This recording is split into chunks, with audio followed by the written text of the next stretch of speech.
एथर industries ये IPO खुलने वाला है कल। पहले मैं आपको जल्दी से एक बार आईपीओ की डिटेल्स दे दूं, उसके बाद कंपनी के मैनेजमेंट से आपका परिचय करवाएंगे। 610 से 642 रुपए इस प्राइस बैंड में आईपीओ खुलने जा रहा है कल। 26 तारीख को होगा बंद। 23 शेयरों के लॉट में आप कर सकते हैं अप्लाई। 627 करोड़ का, 625 करोड़ का है फ्रेश इशू और 181 करोड़ का ऑफर फॉर सेल है, जिसमें एग्जिस्टिंग इन्वेस्टर्स अपनी स्टेक बेच रहे हैं। यानी कि कुल मिलाकर साइज है ऊपरी प्राइस बैंड पर 808 करोड़ रुपए की, तो कह सकते हैं 800 करोड़ का इश्यू है और मार्केट कैप है कंपनी का इस प्राइस बैंड पर लगभग 8000 करोड़ रुपए के आसपास का। एथर इंडस्ट्रीज सूरत में 2013 में इस कंपनी की शुरुआत हुई थी और देश की तेजी से बढ़ती हुई स्पेशलिटी केमिकल्स कंपनियों में से एक है। और 31 मार्च 2022 के जो आंकड़े हमारे पास हैं अभी के लेटेस्ट, इसमें कंपनी के पोर्टफोलियो में 25 से ज्यादा प्रोडक्ट्स हैं और अलग अलग तरह के प्रोडक्ट्स बनाने का कंपनी काम करती है। ये है आपके लिए एथर इंडस्ट्रीज। आइए मुलाकात करते हैं। दो खास मेहमान हमारे साथ कार्यक्रम में शामिल हो रहे हैं। एक तो है डॉक्टर अमन देसाई जो कंपनी के डायरेक्टर हैं और दूसरे हैं कंपनी के सीएफओ फैज नागरिया साहब। आप दोनों का ही स्वागत है। पहले मैं बता दूं, अमन देसाई साहब प्रमोटर भी हैं, होल टाइम डायरेक्टर भी हैं। स्पेशलिटी केमिकल इंडस्ट्रीज में उनका 10 साल से ज्यादा का अनुभव है। आईसीटी से केमिकल इंजीनियरिंग में बैचलर्स की डिग्री ली है और मिशिगन स्टेट यूनिवर्सिटी से ऑर्गेनिक केमिस्ट्री में पीएचडी देसाई साहब ने किया। तो देसाई साहब, पहला सवाल आप ही से पूछना चाहता हूं, कंपनी का एग्जैक्ट बिजनेस मॉडल क्या है? 2013 में ही आपकी कंपनी शुरुआत हुई, यानी कि मुश्किल से 8-9 साल हुए हैं। 8-9 साल में ही आप कंपनी को 450 करोड़ के रेवेन्यू पर लेके आए हैं। बड़ी ग्रोथ दिख रही है। तो क्या कुछ हुआ है कंपनी के इंसेप्शन से लेकर अब तक, और प्रोडक्ट्स और बिजनेस के बारे में बताइए। थैंक यू अनिल जी, हमको यहाँ पे होस्ट करने के लिए मच अप्रिशिएटेड। हमारी कंपनी एथर इंडस्ट्रीज एक डिफरेंशिएटेड मैन्युफैक्चरर है एडवांस इंटरमीडिएट्स की और स्पेशलिटी केमिकल्स की। हमारा बिजनेस हमारे प्रोडक्ट के applications across the industry spectrum है। Pharmaceuticals, agrochemicals, material sciences, coatings, additives, oil and gas. हमारे बिजनेस मॉडल्स 3 हैं: large scale manufacturing business model, contract research business model और लगता है थोड़ा टेक्नोलॉजी से रिलेटेड इश्यूज हैं। हम कोशिश करते हैं कि जैसे साहब से फिर से संपर्क होगा, आपको पूरी बात। हाँ जी जी, जैसे साहब आप बीच में आपका कनेक्शन मिस हो गया था, बताएं सर। हाँ, 2013 से हमारी कंपनी चालू हुई है और हमने पहले 3 से 4 साल सिर्फ R&D की थी। फिर मैन्युफैक्चरिंग हमने 2017 में चालू की है। तो हमारी एक्चुअली मैन्युफैक्चरिंग 5 साल की ही पुरानी स्टोरी है और हमारी जो ग्रोथ हुई है वो रीजनेबली अच्छी हुई है। 5 साल में हमने 5 साल में 3 अलग बिजनेस मॉडल पैदा किए हैं: large scale manufacturing, contract research और कॉन्ट्रैक्ट मैन्युफैक्चरिंग। और ये तीनों बिजनेस मॉडल सक्सेसफुली रनिंग है अभी। हमारी कंपनी का फंडामेंटल बेस R&D है। कोर कॉम्पिटेंसीज ऑफ केमिस्ट्री और टेक्नोलॉजी हमने सिलेक्ट की है फंडामेंटल बेस के हिसाब से और हमारे सर हर प्रोडक्ट ये कॉम्पिटेंसी में फिट होता है। हम आठ प्रोडक्ट हाईलाइट कर रहे हैं ये आईपीओ में। उसमें से 4 प्रोडक्ट हम दुनिया में सबसे बिगेस्ट है। 4 प्रोडक्ट में ये लार्ज स्पेशलिटी केमिकल्स और 7 प्रोडक्ट में हम इंडिया में अकेले बनाने वाले हैं। तो हमारे मोस्ट प्रोडक्ट्स इंडिया में हम ही बनाते हैं। हम ऐसे ही प्रोडक्ट सिलेक्ट करते हैं जो इंडिया में हम पहली बार बनाते हैं और डेवलप करते हैं।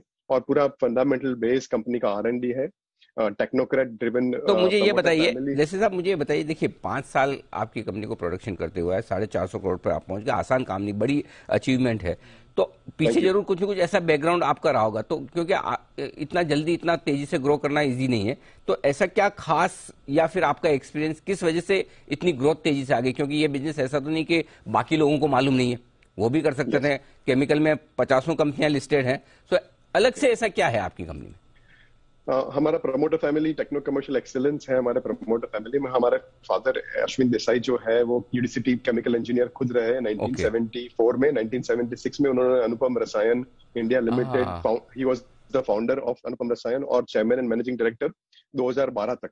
एंड सो उनका 35 साल का एक्सपीरियंस रहा था। 2012 में कंपनी को एग्जिट किया उन्होंने फुल्ली और उसके हिसाब से हमने एथर इंडस्ट्रीज फाउंड किया। मेरा खुद केमिकल टेक्नोलॉजी है, बैचलर्स यूडीसीटी मुंबई से पीएचडी किया है और मैं डाउ केमिकल के कोर R&D हेडक्वार्टर्स में, जो दुनिया की सेकंड बिगेस्ट केमिकल कंपनी है, उसके R&D हेडक्वार्टर्स में मैंने 3 साल ग्रुप लीडर के हिसाब से काम किया था।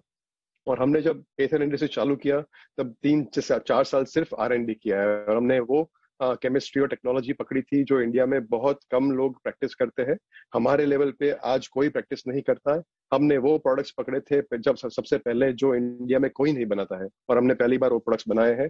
और R&D केमिस्ट्री, टेक्नोलॉजी, ऑटोमेशन का एक इंट्रिकेट मिक्सचर बना के हमने प्लांट्स खड़े किए हैं जो वर्ल्ड क्लास है।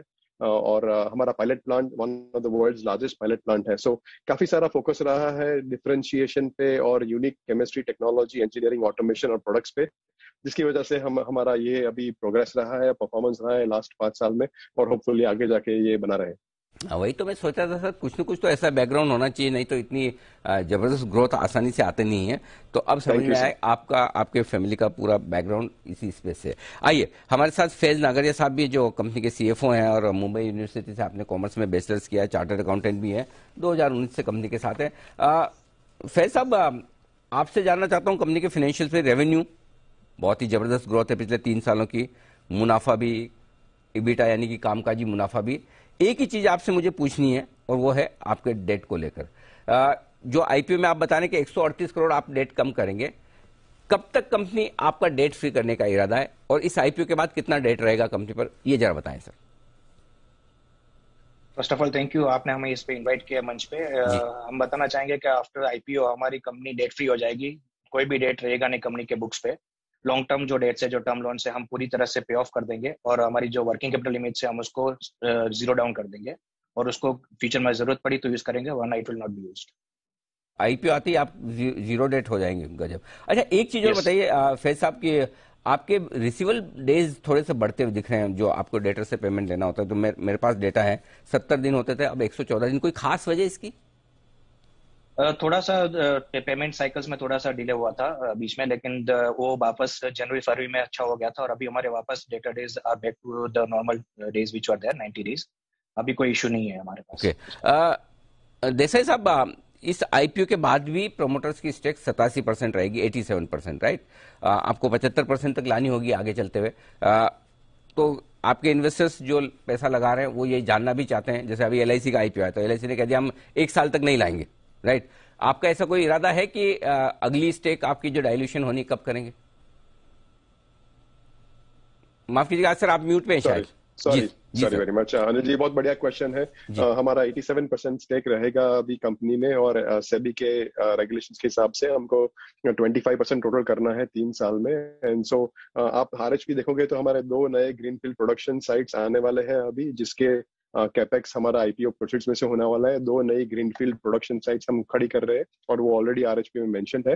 पर आरएचपी में वो भी मेंशन किया है, हमने एक नया लैंड बैंक ले लिया है पानोली जीआईडीसी में, जो 1,26,000 स्क्वायर मीटर्स है, जो हमारे करंट प्रोडक्शन साइट से 12 गुनी ज्यादा बड़ी है वो साइट, वो लैंड बैंक। तो वो प्लानिंग है हमारा मैन्युफैक्चरिंग साइट नंबर 5 के लिए, जो अगला जो 12% हम डाइल्यूशन करेंगे उसमें से हम उसको फाइनेंसिंग करेंगे। उसमें 12 गुनी ज्यादा जमीन है हमारे पास, लैंड बैंक है केमिकल जोन में प्रोडक्शन फैसिलिटीज डालने के लिए। तो दैट इज द प्लान। हम ट्राई करेंगे कि वो डाइल्यूशन हम ओवर द टाइम करें और 3 साल के अंदर फिनिश करें। एंड डिपेंडिंग अपॉन वो पानोली जीआईडीसी के लैंड बैंक का क्या होता है एक्सपांशन एक्टिविटीज और एक्सपांशन प्लान हमारा, तो उसके हिसाब से करेंगे। बट द आइडिया और गोल ऐसा है कि जो 12% डायल्यूशन आएगा वो कम्प्लीटली 100% ये साइट एक्सपांशन में जाए, जो 13 गुनी बड़ी है हमारे आज के प्रोडक्शन साइट से। सो वो प्लान है एक्सपांशन का और फुल्ली एथर के कंपनी को ही बढ़ाना है। और एक और बात मैं बोलूंगा कि हम स्ट्रेटेजिक एक्विजिशंस का थिंकिंग कर रहे हैं अभी यूएसए और यूरोप में। हमारे एक यूएस और यूरोप में एक बहुत ही बढ़िया ग्लोबल बिजनेस डेवलपमेंट और टेक्नोलॉजी टीम हमने सेट की है, जो 30 साल से ज्यादा एक्सपीरियंस वाले हाईएस्ट टेक्नो कमर्शियल लेवल पे मल्टीनेशनल कंपनीज में रहे। वैसे 3 सीनियर मैनेजमेंट पर्सनल हमारे यूएसए और यूरोप में है और उसके साथ हम स्ट्रेटेजिक एक्विजिशंस की भी बात कर रहे हैं यूएसए और यूरोप में। एंड ये हमारे जो नेक्स्ट 12% डाइल्यूशन होगा उसका भी एक ऑब्जेक्ट लॉस हो सकता है। तो ये पूरा का पूरा एक्शन आपके लिए इस आईपीओ को लेकर डिटेल्स में बताया है। देसाई साहब और फैज साहब, बहुत बहुत शुक्रिया सर आप दोनों का अपने आईपीओ पर डिटेल में बातचीत करने के लिए और सारी योजनाएं बताने के लिए। Interesting sir, thank you so much. जो ग्रोथ की आप बात कर रहे थे जी, जबरदस्त था। तो ये इस पर आपकी राय कल सुबह जानना जरूर। बिल्कुल दीप, 2-3 चीजें बहुत इंटरेस्टिंग दिख रही। नई कंपनी है लेकिन बहुत स्ट्रॉन्ग ग्रोथ है, फाइनेंशियल्स भी अच्छे मजबूत नजर आ रहे हैं। और दूसरा जो भी सीएफओ साहब बता रहे थे कि आईपीओ के बाद डेट फ्री होने की भी तैयारी में, अब सिर्फ हमें देखना है कि वैल्यू